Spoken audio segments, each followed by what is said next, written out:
Hello, Sabrina. It's nice to meet you. I'm glad you were able to join me today. Did you have any trouble logging onto our meeting? Hi, it's nice to meet you as well. I was worried because I don't have much experience with these meetings, but it was very simple. That's great. I'm so glad to hear that. So, my name is Brittany Robertson, and I'm a comprehensive school based mental and behavioral health service worker. So, that's just a fancy way of saying a school psychologist.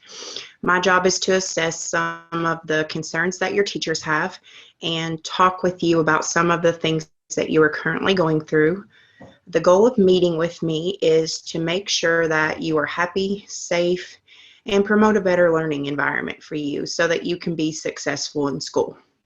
In addition to that, I will be able to help you get any other resources that you might have outside of school. So, do you think that would be okay for us to work together on some of those goals? Yeah, I guess that would be okay. Okay, so first I want to start quickly by talking about confidentiality with you. Anything that you disclose will be kept in confidence between me and you. I'm not allowed to talk with anyone about the things that you tell me unless I have your permission. And even then, you must sign a consent form agreeing for me to do so. With that being said, there are a couple of exceptions to that rule. If anything you disclose falls under the category of abuse or you disclose wanting to harm yourself or someone else, then I have a legal obligation to report those things. Does that make sense? Yes. Okay, so moving forward, can you tell me a little bit about yourself? What are your hobbies or things you like to do in your free time?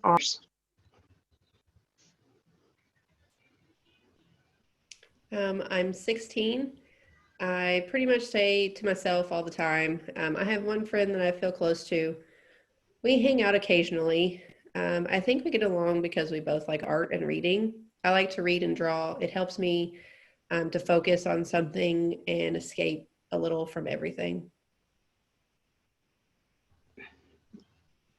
That's great that you have a friend you have so much in common with and you can talk to.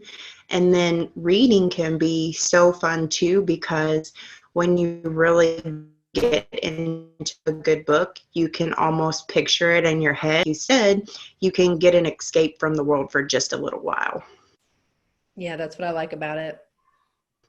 So, you like reading because you said it helps you escape. Can you tell me what kind of things or feelings that you're trying to escape from? I think about my mom a lot, and sometimes that makes me sad. She died in a car accident when I was 13. Yeah, I can understand how hard that must be losing your mom very suddenly. Could you tell me a little bit about her? Like, what was your mom's name? What did she look like? I bet you look just like her. Were you and your mom very close? Her name was Sarah. I've been told that I look like her. She was beautiful, though, and I only wish I was as pretty as her. She had dark curly hair and brown eyes. She was always smiling, and she always made sure to tell me that she loved me. She was my best friend, really. I talked to her about everything. We always went to church together, and she always pushed me to do my best. Without her, I feel sad, and I don't like, I'm sorry, feel sad and like I don't have a desire to try as hard as I used to. Sarah is a wonderful name, and she sounds like an amazing person. Losing a loved one is very hard, especially when we are very close to them or we lose them suddenly. It can make us feel like we didn't have enough time with them, and it makes us sad that we didn't get a chance to say goodbye. Yeah, that is the hardest part. By the time I knew what happened, she was already gone. And I get so sad because because I just want to be able to tell her how much I loved her. I miss her a lot. Yeah, finding some special way that you could talk to your mom may help you to feel like you're still connected with her. You could start a journal. You can write in it every day or when something happens that you would want to tell your mom about. I know it may sound just a little silly, but it's important for you to feel close to your mom and still take personal time to connect with her.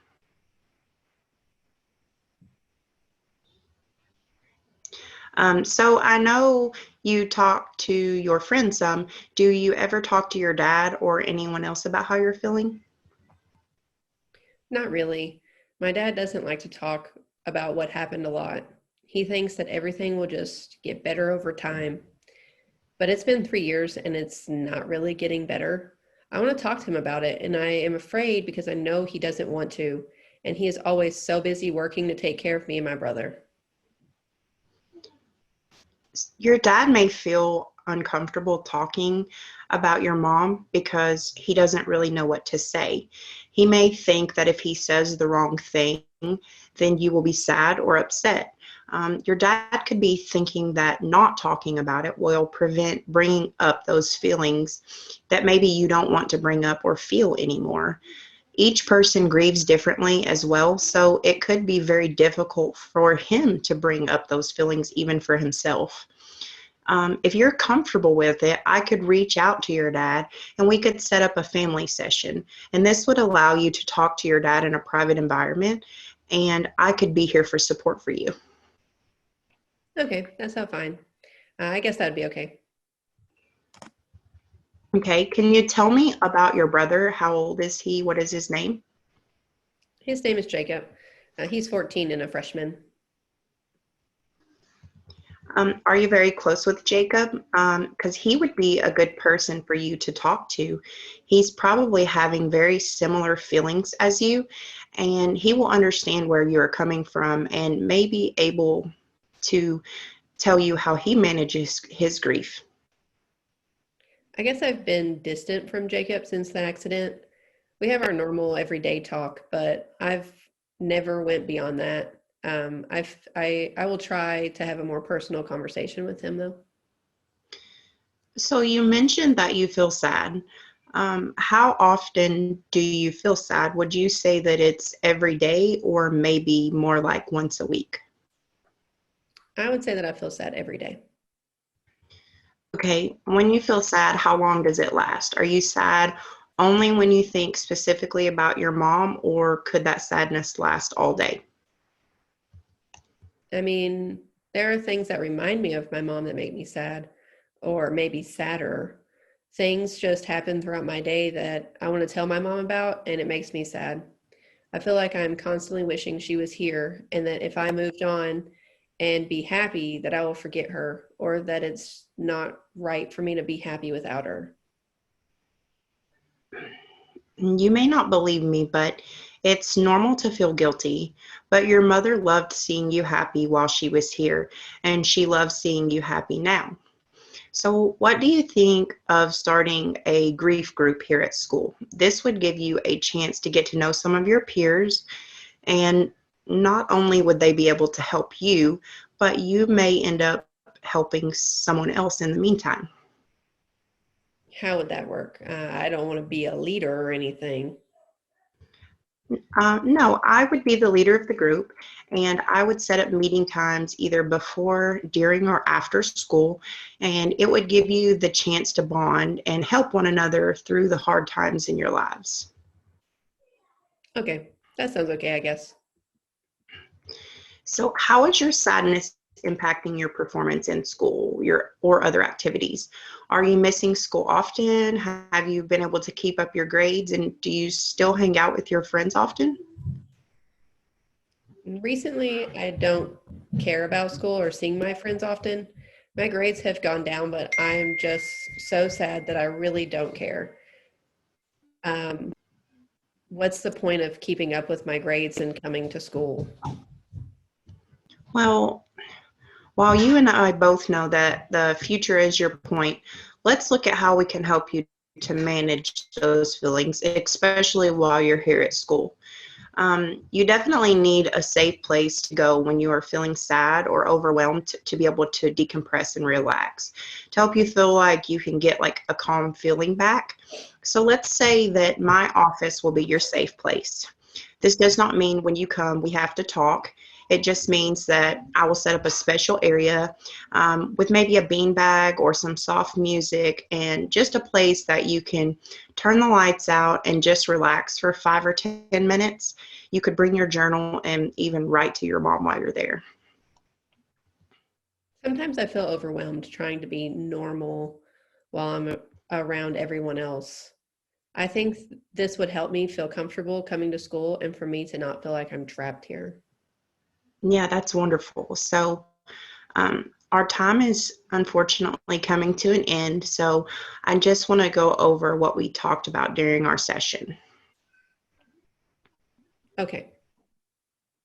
So we spoke about setting up a family session with your dad.